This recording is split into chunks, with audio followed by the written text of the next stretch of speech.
నమస్కారం NS news కి స్వాగతం. నా పేరు ఉషా. ముందుగా ముఖ్యాంశాలు. పెదకాకాని బ్రహ్మరాంబ మల్లికార్జున స్వామి అమ్మవారి దేవస్థానం మంగళసూత్రం నాన్తాడు మాయంపై కలెక్టర్ ఎస్పీకి ఫిర్యాదు చేసిన వైసీపీ నేత అంబటి మురళీకృష్ణ కామెంట్స్.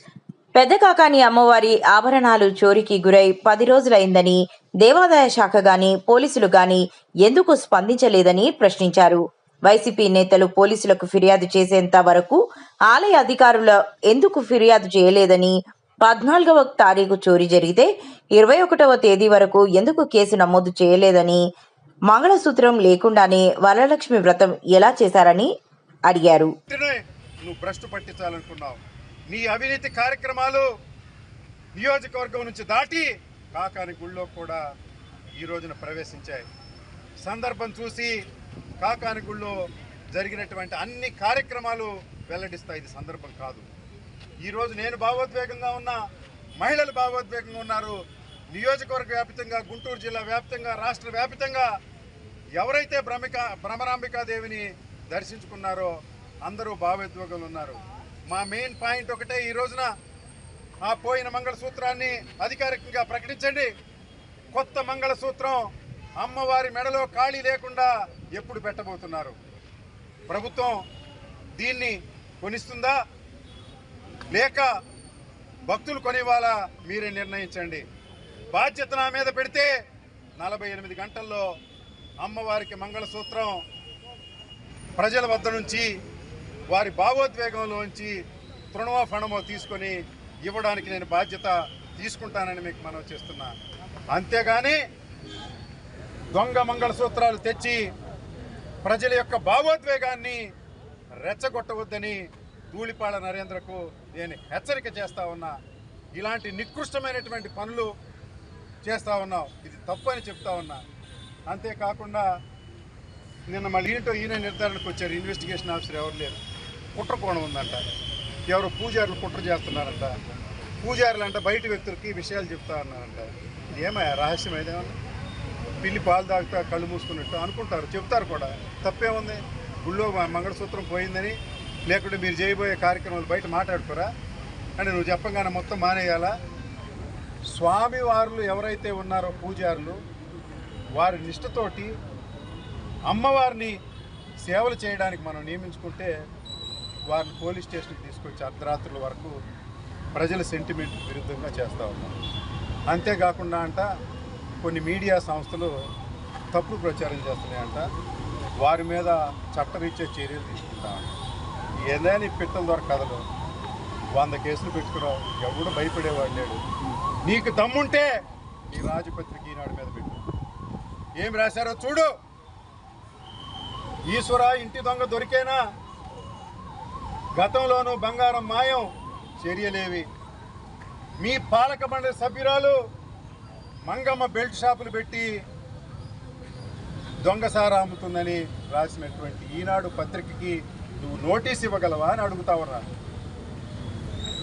ఈటీవీ వారికి నువ్వు నోటీస్ ఇవ్వగలవా అని అడుగుతా ఉన్నా. నువ్వు కాకాన్లో లేఅవుట్కి ఎకరం 20 లక్షలు తీసుకుంటా అని రాసిన ఆంధ్రజ్యోతికి నువ్వు నోటీస్ ఇవ్వగలవా అని అడుగుతా ఉన్నా. ఎవరిని బెదిరిస్తాను? నీ పోస్కోల్ రైడ్ కబుర్లేంటి? నీ కోతల రైడ్ కబుర్లేంటి? నీ పిట్టల దోల కబుర్లేంటి? నీకు తగిన శాస్తి జరిగేటట్టు పొన్నూరు నియోజకవర్గంలో ప్రజలు ఇప్పటికే అనుకుంటూ ఉన్నారు. అంతేకాదు, ప్రజా కోర్టులో నువ్వు జీరో అయిపోయావు. నువ్వు జీరో సైజ్ ఎమ్మెల్యే. అందుకని కోర్టుల చుట్టూ తిరిగి వాడిని వీడిని బెదిరించే కార్యక్రమం చేపడుతున్నావు. మీడియా వ్యక్తులను, నన్ను, ఇంకొకరినో. ఇవన్నీ ధూళిపాళ నరేంద్ర కొత్త కాదు. నీ పాపం పండింది. రాబోయే రోజుల్లో మరిన్ని అవినీతి బండారాలు మీ ముందు చెప్పాలనుకుంటున్నాను. అవి వివరంగా వివరిస్తాను, ఆధారాలతో సహా నిరూపిస్తాను. ఇప్పటికైనా నువ్వు కళ్ళు తెరిచి అమ్మవారికి క్షమాపణ చెప్పు. వెంటనే మంగళసూత్రం పోయిందని ప్రకటింపజేయి. కొత్త మంగళసూత్రం ప్రభుత్వం ఏర్పాటు చేస్తుందా లేక వైఎస్ఆర్ కాంగ్రెస్ పార్టీ భక్తులతో ఏర్పాటు చేస్తుందా? బాధ్యత ఇస్తే నేను తీసుకోవడానికి సిద్ధంగా ఉన్న. సెంటిమెంట్ని మాత్రం బతికిద్దాం. ప్రజల మనోభావాలు దెబ్బతినకోకుండా ఇప్పటికైనా కాపాడదామని నేను ప్రజానీకాన్ని కోరుకుంటూ సవినయంగా మనవి చేస్తూ, దీనిలో ఎట్టి రాజకీయ ఉద్దేశాలు లేవు. అమ్మవారి మంగళసూత్రం పునఃప్రతిష్ఠ చేయడం కాక వైఎస్ఆర్ కాంగ్రెస్ పార్టీకి కానీ నాకు కానీ వేరే రకమైనటువంటి అభిప్రాయాలు లేవు. ఒకవేళ ఇప్పటికే ఎస్పీ గారికి కలెక్టర్ గారికి ఈ వివరాలు తెలియజేయడం జరిగింది. ఈ విషయాలు వెంటనే పరిష్కరించకపోతే కొన్నూరు నియోజకవర్గంలో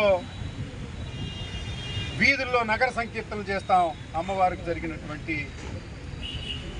నష్టాన్ని, అపప్రదని, ఏదైతే చట్ట విరుద్ధంగా శాస్త్ర విరుద్ధంగా చేశారో వాటిని క్షమించమని గ్రామాన నగర సంకీర్తనలు చేస్తాం. అవసరమైతే ఇదే ఎస్పీ ఆఫీస్ ముందు మౌన దీక్ష చేయడానికి భక్తుల తరపున మేమంతా సిద్ధంగా ఉన్నామని మీ అందరికీ తెలియజేస్తూ, ఈ విషయంలో దయచేసి మీడియా వారు కూడా రాజకీయపరమైన ప్రశ్నలు వద్దు. దయచేసి భావోద్వేగం కూడినటువంటి విషయం. మీకు అంతే నమ్మకం ఉంది కనుక తిరిగి అమ్మవారి మేళలో శాస్త్రయుక్తంగా వారి పసుపు కుంకుమైనటువంటి మంగళసూత్రం, నూనెతాడును పునఃప్రతిష్ఠ చేయడం కాక మరొక ఉద్దేశం లేదని మీ అందరికీ సవినయంగా మనవి చేస్తూ సెలవు తీసుకుంటాను. మీ అంబటి మురళీకృష్ణ. నా హృదయపూర్వక నమస్కారం. ఈరోజు ఎస్పీ గారిని కలిసింది కానీ లేకుంటే కలెక్టర్ గారిని కలిసింది కానీ ఏ రాజకీయ ప్రయోజనాలు ఆశించి కాదు. ప్రజల్లో బలంగా ఉన్నటువంటి ఒక భావోద్వేగం, ఒక సెంటిమెంట్ని పరిరక్షణ కోసం మేము కలవడం జరిగింది. అదేంటయ్యా అంటే పెదకానకాలంలో వేంచేసినటువంటి గంగా భ్రమరాంబిక తల్లి పసుపు కుంకుమ, మంగళసూత్రం, నూలుతాడు తస్కరించబడినాయి అనేది ప్రజలు అనుకుంటా ఉన్న సమయంలో, అంటే క్రితం మంగళవారం 14వ తారీఖున, శుక్రవారం 14వ తారీఖున ఆఖరిగా భక్తులు అమ్మవారి మంగళసూత్రం, నూలుతాడు చూడడం జరిగింది. ఆ తర్వాత ఎప్పుడు కూడా కనిపించలేదు. ఈ విషయం బయట గుసగుసలు జరుగుతున్న సమయంలో నా దృష్టికి వస్తే 19వ తారీఖున స్థానిక వైఎస్ఆర్ కాంగ్రెస్ పార్టీ నాయకుల్ని నేను సలహా ఇచ్చి పోలీస్ స్టేషన్కి వెళ్ళి ఒక కంప్లైంట్ ఇవ్వడం జరిగింది. ఇట్లా అనుమానాలుగా ఉన్నాయి, మీరు దీని మీద ఇన్వెస్టిగేట్ చేయమని. 19వ తారీఖున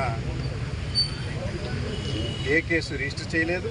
అప్పటి వరకు ఎండోమెంట్స్ డిపార్ట్మెంట్ నుంచి కానీ, ఆలయ సిబ్బంది నుంచి కానీ, పూజారుల నుంచి కానీ ఎట్టి కంప్లైంట్ కూడా పోలీస్ స్టేషన్లో ఇవ్వలేదు. మరలా తిరిగి 21వ తారీఖున నేను స్వయంగా పోలీస్ స్టేషన్కి వెళ్ళి మేమిచ్చిన కంప్లైంట్ మీద ప్రశ్నిద్దామని వెళితే అక్కడ సిఐ గారు లేరు, ఎస్ఐ గారు లేరు. ఒక కానిస్టేబుల్ పెట్టి వారు బయటికి వెళ్ళారు. మేము ముందే వారిని అపాయింట్మెంట్ అడగటం, వస్తున్నామని తెలియజేయడం కూడా జరిగింది. వారి దగ్గర ఏ సమాధానం లేదు. సంతృప్తికరమైన సమాధానం నాకు రాలేదు కనుక నేను చెప్పులు విడిచేసి అక్కడి నుంచి 2.5 కిలోమీటర్లు ఎండలో అప్పటికప్పుడు పాదయాత్ర చేసుకుంటూ డీసీ ఆఫీస్కి వెళ్ళి, దేవాలయంలో ఉన్నటువంటి డీసీ ఆఫీస్కి వెళ్ళి డీసీని కలుద్దామంటే డీసీని వస్తున్నామని చెప్పినప్పటికీ డీసీ లేడు. ఎవరో బసవశంకర్ అనే ఒక గుమాస్తాకి ఈ రిపోర్ట్ ఇచ్చి, ఈ ఫిర్యాదుని ఇచ్చి, ఇదిగో పోలీస్ స్టేషన్ ఇచ్చాం, మీరు ఎందుకు ఇవ్వలేదు. 21వ తారీఖు వరకు కూడా ఎట్టి కంప్లైంటు దేవాదాయ శాఖ నుంచి పోలీస్ స్టేషన్కి అందలేదు. 14వ తారీఖు నుంచి 21వ తారీఖు వరకు. నేను ఎప్పుడైతే ఒత్తిడి ప్రారంభించానో 21వ తారీఖున పెదకాకాని పోలీస్ స్టేషన్ నుండి ఒక ఎఫ్ఐఆర్ ఫైల్ చేస్తూ ప్రెస్ నోట్ ఇవ్వడం జరిగింది, కేసు పెట్టారని. అంటే 14వ తారీఖున మిస్ అయినటువంటి అమ్మవారి మంగళసూత్రం 21వ తారీఖున వైఎస్ఆర్ కాంగ్రెస్ పార్టీ సమన్వయకర్త అయిన నేను పార్టీ వ్యక్తులతో, భక్తులతో కలిసి అక్కడికి వెళ్ళే వరకు కూడా కేసు రిజిస్టర్ కాని పరిస్థితి అక్కడ ఉంది. నేను ఇక్కడ చెప్పాలనుకుంటుంది ఏంటయ్యా అంటే, ఇది సామాన్యమైనటువంటి మంగళసూత్రం కాదు. మా అమ్మమ్మ దగ్గర నుంచి చూస్తున్నా, మా తల్లి దగ్గర నుంచి చూస్తున్నా.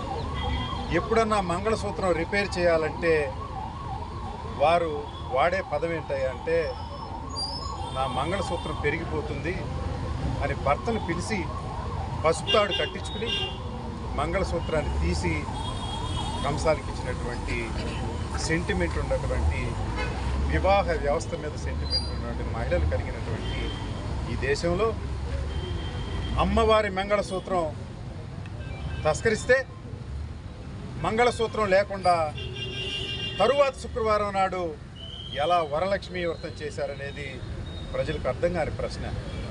ఒక సామాన్య స్త్రీ తన మెడలో మంగళసూత్రం తీయడానికే అంత చేస్తే అమ్మవారి మంగళసూత్రం పోయిందనేది చిన్న విషయం కాదు.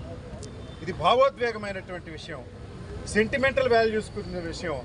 దాని విలువ 15-20 లక్షలు అనేది కాదు, లక్షలాది కోట్ల రూపాయల విలువైనటువంటి సెంటిమెంటం దాంట్లో నిగూఢంగా దాగుందనేది ప్రజానీకం గమనిస్తున్నారు. 22వ తారీఖు వరకు ప్రభుత్వం నుంచి కానీ, పోలీస్ శాఖ నుంచి కానీ, దేవాదాయ శాఖ నుంచి కానీ ఎట్టి వివరణ పత్రికా విలేకరులకు కానీ ఏ ఒక్కరికి కానీ రాతపూర్వకంగా కానీ లేకుంటే ప్రెస్ కాన్ఫరెన్స్ పెట్టడం కానీ ఏమీ జరగలేదు. 22వ తారీఖున భారతదేశంలోనే మరి ఇలాంటి సాంప్రదాయాలు ఉన్నాయని నేను అనుకోవడం లేదు. అనాది నుంచి దొంగతనాలు జరుగుతూ ఉన్నాయి. గుళ్ళలో కొన్ని గుళ్ళలో విగ్రహాలు ఎత్తుకుపోయిన సంఘటనలు ఉన్నాయి. స్థానిక శాసనసభ్యుడు వచ్చి దీనిలో కుట్రకోణం ఉందని, దీన్ని ఇన్వెస్టిగేట్ చేస్తున్నామని, సంయమనం పాటించాలని రాజకీయాలు చేయడం అనేది ఏమంత భావ్యమైనటువంటి విషయం కాదు. అది తప్పుడు సాంప్రదాయం. అధికారులను బుల్డోజ్ చేసి, పోలీసులు బుల్డోజ్ చేసి ఎమ్మెల్యే చేస్తున్నటువంటి ఈ వివరణ చట్టరీత్యా నేరం. అంటే ఇస్తే సిఐ ఇవ్వాలి, లేకుంటే డీసీ ఇవ్వాలి, ఇంకా పెద్ద స్థాయిలో అయితే ఎస్పీ గారు ఇవ్వాలి, కలెక్టర్ గారు ఇవ్వాలి. ఇంకా విషయం పెద్దదైతే దేవాదాయ శాఖ మంత్రి వివరణ ఇవ్వాల్సిన అవసరం ఉంది. అది అడ్మినిస్ట్రేటివ్ ప్రిన్సిపల్. స్థానిక శాసనసభ్యుడు వివరణ ఇవ్వడం నాకు అర్థం కాలేదు. ఒక్కటే ప్రశ్న అడుగుతా ఉన్నా, ధూళిపాళ నరేంద్ర తల్లి ఇంట్లో మామూలు బంగారం పోతేనే వాయువేగం మీద 24 గంటల్లో రికవరీ చేసినటువంటి పోలీస్ అమ్మవారి మంగళసూత్రం తస్కరించబడితే మీరు ఎందుకు స్పందించలేదని అడుగుతా ఉన్నా. స్థానిక శాసనసభ్యుడు చెప్పు కింద మీరు తేళ్లులాగా నలిపే పరిస్థితి ఉంది. చట్టం ఎక్కడన్నా ఉందా అని అడుగుతున్నా. పొన్నూరు నియోజకవర్గంలో ఒక్కటే అడుగుతా ఉన్నా, ధూళిపాళ నరేంద్ర, అమ్మవారి మంగళసూత్రం సంయమనం పాటిస్తే వస్తుందా? అదే నీ తల్లికో నా తల్లికో మంగళసూత్రం తీయాలంటే అంత ప్రాసెస్ ఉందే. భర్త మరణించినటువంటి మహిళకు కూడా మంగళసూత్రం తీయడానికి అంత ప్రాసెస్ ఉందే. వివాహ వ్యవస్థలో మంగళసూత్రం కట్టడానికి అంత శాస్త్రం ఉందే. అలాంటి అమ్మవారి మంగళసూత్రం మిస్ అయితే ఆగమ శాస్త్ర పండితులను పిలిచి ఆల్టర్నేటివ్ మంగళసూత్రం దానిలో పెట్టాల్సినటువంటి, ఆమె మెడలో పెట్టాల్సినటువంటి అవసరం ఉందా లేదా అని అడుగుతున్నా. వరలక్ష్మి వ్రతాన్ని మంగళసూత్రం లేకుండా ఎలా జరిపారు దేవాదాయ శాఖ స్థానిక డీసీ అని అడుగుతా ఉన్నా నేను. అంతేకాకుండా ఇదంతా తప్పుల తడక. అంటే ఉదాహరణకి ఎవరైతే దేవుణ్ణి పరిరక్షించాలో అలాంటి పూజారులను పోలీస్ స్టేషన్లకి పిలిచి అర్ధరాత్రుల వరకు మీరు పూజారుల్ని, స్వాముల డ్రెస్సులో ఉన్న వ్యక్తుల్ని మీరు పంచాయతీ చేసి బట్టిపురలు పంచాయతీ చేస్తారా? తలకు 50,000 రూపాయలు వేసుకుని మంగళసూత్రం కొనుక్కొచ్చి చెప్ప పెట్టుకోకుండా మెడలో వేస్తారంట. ఇదే ప్రాసెస్. అమ్మవారి మంగళసూత్రం తీయాలన్నా వేయాలన్నా ఇది పద్ధతా? ఇది సాంప్రదాయమా? ఇది సనాతన ధర్మమా అని అడగదలుచుకున్నాను ధూళిపాళ నరేంద్రని. దొంగలు ఎందుకు ప్రోత్సహిస్తా ఉన్నావు? గతంలో కూడా ఇలాంటి సంఘటనలు జరిగాయని, మీరు ఇలాగే రీప్లేస్ చేశారని భక్తులందరిలో ఉన్నటువంటి నానుడు. ఇప్పటికే దానిలో కొంత నకిలీ బంగారం చేరిందని ప్రజల్లో ఉన్నటువంటి నానుడు. Dual verification officer last time ఎప్పుడు దీన్ని ఆడిట్ చేశారో వివరాలు అడగదలుచుకున్నాను. అంతేకాకుండా అమ్మవారి స్థిర చరాస్తుల మీద లీగల్ ఆడిట్ చేసి ప్రజలకు ఇవ్వాల్సినటువంటి అవసరం ఉందని నేను అడుగుతా ఉన్నాను. ధూళిపాళ నరేంద్ర, నీకు ఏ సెంటిమెంట్ లేదు. నువ్వు ఒక తుప్పు పట్టిపోయినటువంటి ఎమ్మెల్యే, నువ్వు ఒక అవినీతి పుండాకోర్, నువ్వు ఒక అర్భకుడివి. అమ్మవారి మెడలో మంగళసూత్రం ఉంటే లేకపోతే దొంగతనం జరిగితే నువ్వు మ్యానిపులేట్ చేయాలని అనుకుంటున్నావు. నువ్వు మట్టి కొట్టుకుపోతావు. నీకంటే పెద్ద పెద్ద నాయకులే తప్పులు చేస్తే పల్నాడు నియోజకవర్గంలో